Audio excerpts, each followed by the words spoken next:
તમે ગાંધીનગર આવો એટલે અમે ના પાડી દીધી, અમારે ગાંધીનગર નથી આવવાનું. અમારે અહીંયા પરિપત્ર અને મુખ્યમંત્રીને મળવાનો પત્ર મળે તો જ 4 છોકરો 5 છોકરો જશે, બાકી અમારે બીજા કોઈ અમે ઉપવાસવાળા તો અહીંયા જ રહેશું. ગુજરાત આખાનું પતે ને તો જ હવે અમારા આગળ વધો, બાકી નહીં. ખેડૂતોને સમજાવવા અધિકારીઓ કર્યો હતો પ્રયાસ, પણ મીડિયા કર્મીઓને જોતા જ અધિકારીઓ ત્યાંથી ચાલતા પકડી હતી. ખેડૂતોને સમજાવવાના પ્રયાસો નિષ્ફળ રહ્યા હોવાની પણ ચર્ચાઓ ચાલી રહી છે. અધિકારીઓની માંગણી છે કે ગાંધીનગર આવો. આવી વાત એ આંદોલનની અંદર બેઠેલા રતિલાલ દ્વારા કરવામાં આવી.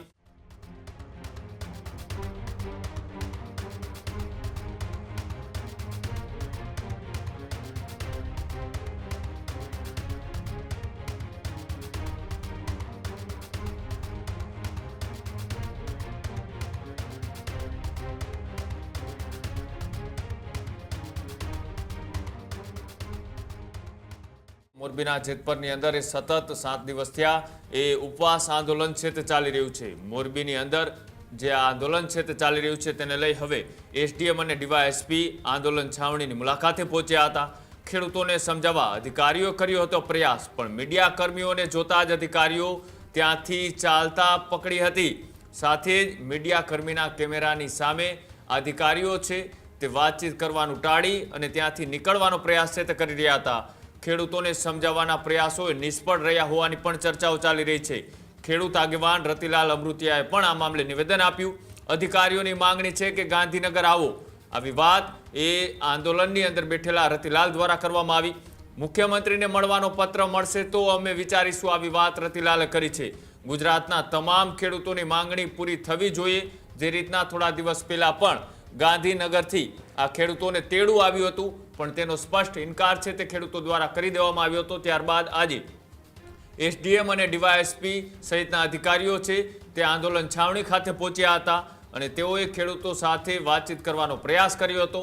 તેઓએ ફરી એક વખત ગાંધીનગર જવા માટેની તૈયારી છે અધિકારીઓએ દર્શાવી હતી. ખેડૂતોએ સ્પષ્ટ ઇનકાર કરીને કહ્યું કે રાજ્યના મુખ્યમંત્રી છે તે બોલાવે તો વિચારીશું.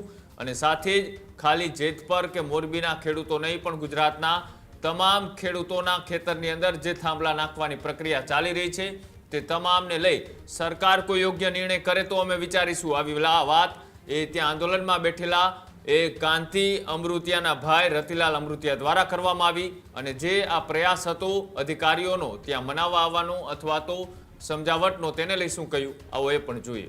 એ લોકોને એવી માંગ, તમે ગાંધીનગર આવો એટલે અમે ના પાડી દીધી, અમારે ગાંધીનગર નથી આવવાનું.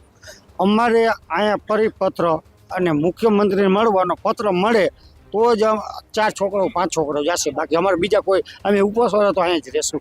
ખાસ કાળુભાઈ, ગુજરાતભરમાંથી ખેડૂતોનું સમર્થન મળી રહ્યું છે. હવે વાત જેતપુર પૂરતી નથી રહી.